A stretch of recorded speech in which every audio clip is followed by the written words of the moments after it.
see who would go first, and Sheriff Donaldson chose that spot. So Sheriff Donaldson, you have a minute for your opening statement. Thank you. I'm Mark Donaldson, and I am your sheriff. In my over 34 years of service, as continuous service as a peace officer in Ector County, I have served as a sergeant and lieutenant over patrol, a captain over investigations in patrol, and also over the jail. I've also been an inspector and chief deputy over the whole sheriff's office, and chief bailiff over courthouse security. And for the past 11.5 years, I've served as your sheriff. I have an associate degree in police science and a bachelor's degree in criminal justice, and I'm a graduate of the FBI National Academy and attended the Law Enforcement Management Institute of Texas. I have a master peace officer license and a jailer's license. So the question is, with a budget of over $16 million and over 200 employees to supervise, and the largest county jail in the Permian Basin, who has the qualifications to run your sheriff's office? I'm Mark Donaldson. I'm proud to be your sheriff, and I'm asking for your vote in the Republican primary. Thank you very much. Joe Commander. I'm Joe Commander, and I want to be your sheriff. I spent 32 years in law enforcement, in the last 11 years in the district attorney's office, watching the quality of the work from the sheriff's office becoming poorer and poorer. This is a result of the lack of leadership, responsibility, accountability of the current sheriff. Business owners and citizens of Ector County have urged me to run because they know I will do the job that the sheriff is not doing now. The sheriff's main function is to patrol the area outside the city limits, and the sheriff is not properly using his resources to properly protect and serve the citizens of Ector County. I will be a working sheriff that will be in a car and in the jail with my employees, making sure they have the proper guidance that is lacking right now. I will establish a sheriff's office that the citizens of Ector County will be proud of. I will be a sheriff that will keep the criminals locked in and not the public locked out. Sheriff Donaldson, we're going to give you 1 minute for rebuttal that. To rebut that? His opening If statement? you would like to take that time. Well, let's just get to questions. We'll get to that. Okay. Judy, just want to be as fair as we possibly can. Judy DeRiso, I believe you have a question for both candidates now. Yes, this is for both. As realtors, it is important that we are confident that a client is moving into a safe neighborhood. How do you propose to handle the increasing crime rates with so many people moving into our area? What is your plan of action? For example, additional deputies on duty, increased response times, and where will the money come from? Sheriff, we'll allow you to go first. Okay. Well, as you know, when I first came into office, I made a promise that we'd put more officers on the streets, and we did that. And through the years, we've been able to, as 2 years ago, when our calls for service increased to over 26,000, I asked for 8 deputies. I received 4, and hopefully we were going to get 4 more this past budget. We didn't get them. And now we're in a situation where we've got a lot more people in here. And what we're doing, I plan to ask for some more on this year's budget. And calls for service have increased, and we're on the way right now this year to be over 20,000, and we haven't even gotten through the summer months. So we put the people, and what you need is somebody that knows how to put the people in the right place and get them out there and patrol the streets, and that's what we're doing. Well, we have a tremendous amount of people moving in. You can drive out in the county, Goldsmith, Penwell, Gardendale, every place there is a vacant lot. There's a new trailer put up. So we've got to address that with going to the county commissioners, and the sheriff says asking for more men and women. It could be the county commissioners may be waiting for a change. Sometimes you have someone in office that asks for too much all the time. I'm going to approach that, show the commissioners why we need it, and I'm sure they're aware of the growth in the population just by the traffic on the street of Odessa.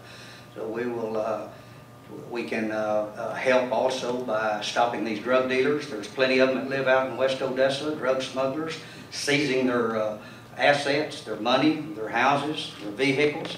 We can use that money back into the sheriff's office and fight crime for the citizens of Ector County. That's time. Sheriff Donaldson, would you like to make a rebuttal about the assertion that commissioners are possibly waiting, or that you were asking for too much? Well, I don't think I'm asking for too much. I mean, I guess I asked for too many that first year. They didn't give me all 8 of them, but I don't believe that's true. And as far as the other part of getting the drug dealers off the streets, well, I'm proud to say that our Special Investigating Unit has made over 900 arrests getting drug dealers off the street. So those guys are out there doing the job and getting it done right now, a lot more than with a few amount of people getting it done. So I want to rebut that part. Now, of course, he has a 2-man narcotic unit. Those men are assigned to the DEA in Midland. So all the figures that have been put forth are a group effort from the DEA, and that includes cases in Midland County and other counties, not just Ector County. That's not correct. Those figures are from 2006, before we joined the DEA task force that I was revised about, so that's not correct. Those are my people that came from the West Texas Narcotics Task Force and came to my office, and then now these 2 guys are assigned to the DEA. Okay. Laura Dennis, do you have the next question?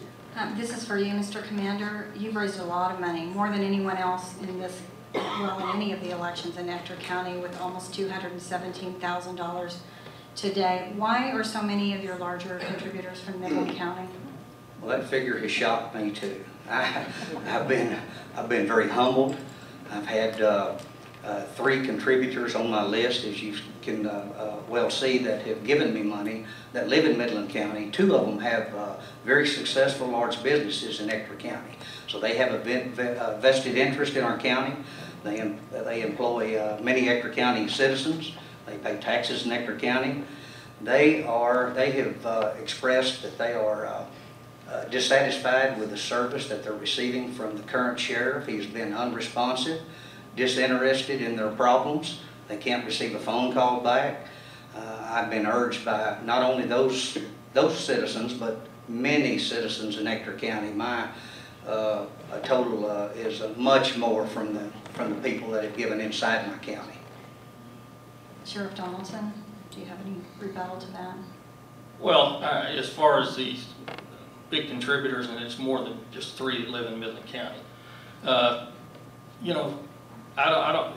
If they've called me and left me a message, I've never seen it. So, and you know, we respond to the calls. I've looked up some of these people, what calls that their businesses have responded to. That we've responded to different offenses. The ones that we have, they're very few that we've actually responded to their businesses. And as far as comments that, you know, we call Joe to, you know, because he gets things done.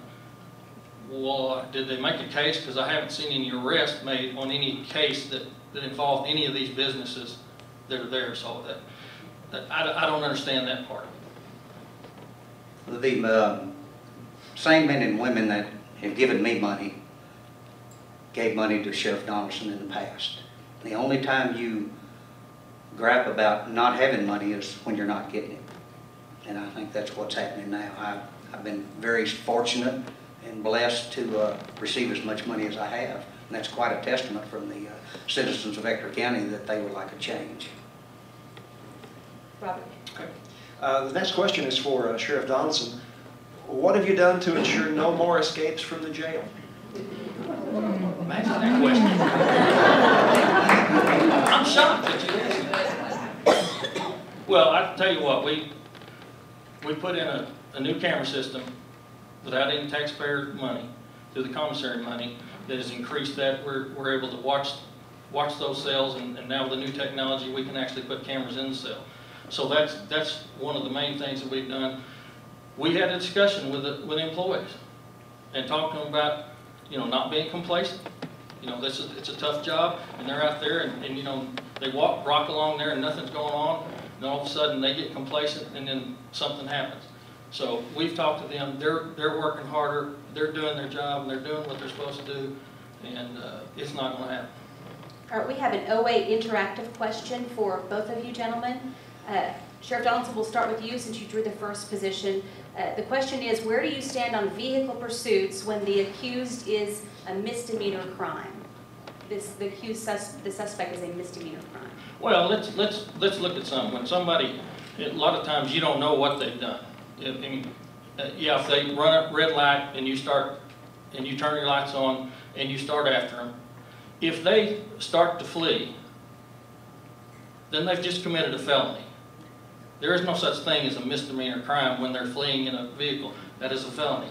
The Supreme Court has ruled that any person fleeing from an officer is considered a violent crime now.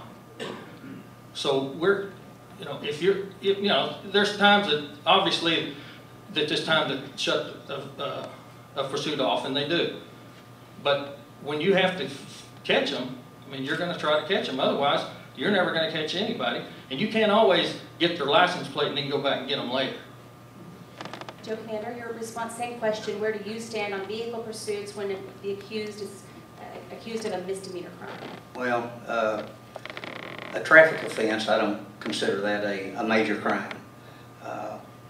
If someone leaves an area and they're speeding, run a stop sign, deputy gets after them, then a call comes on the radio, there's been shots fired, or a burglary in progress, then of course we'll run the wheels off of it, chasing them. They have committed a major crime.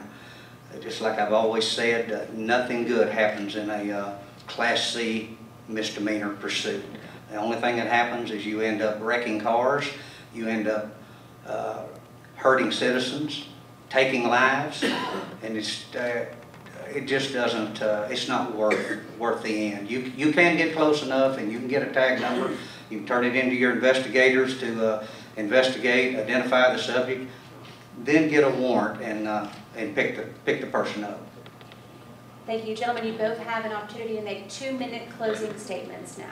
And Sheriff Donaldson, we'll start with you. Well, I mean, obviously there's been a lot discussed here tonight, and what we want to look at is this.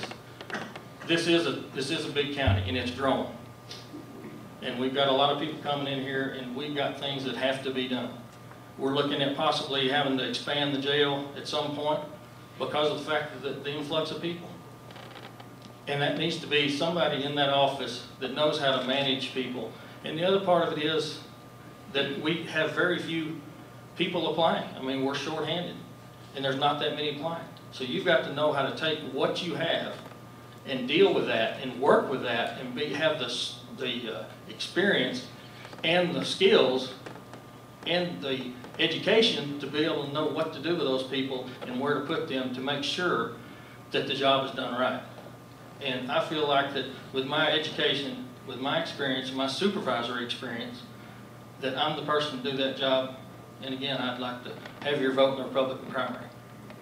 Thank you. Joe Commander? Well, I believe I have the leadership and the experience to run that jail and the sheriff's office. I believe after that first escape, I can understand one. That's when I would have put a camera system in the jail. I wouldn't have waited till the second one. If I make a mistake at the district attorney's office, I go in and I'll get reprimanded. But if I make that same mistake within 35 days, I'm going to be fired. And I think that's what needs to be happening now. I'm seeking that job. I have no problems with the rank and file employees. The only job I'm after is the sheriff's job. I believe that, like I say, I've got the experience, the leadership. I'm accountable, responsible, and dependable. And I'll be a good sheriff for the people of Ector County. I'll represent everyone. Gentlemen, thank you very much.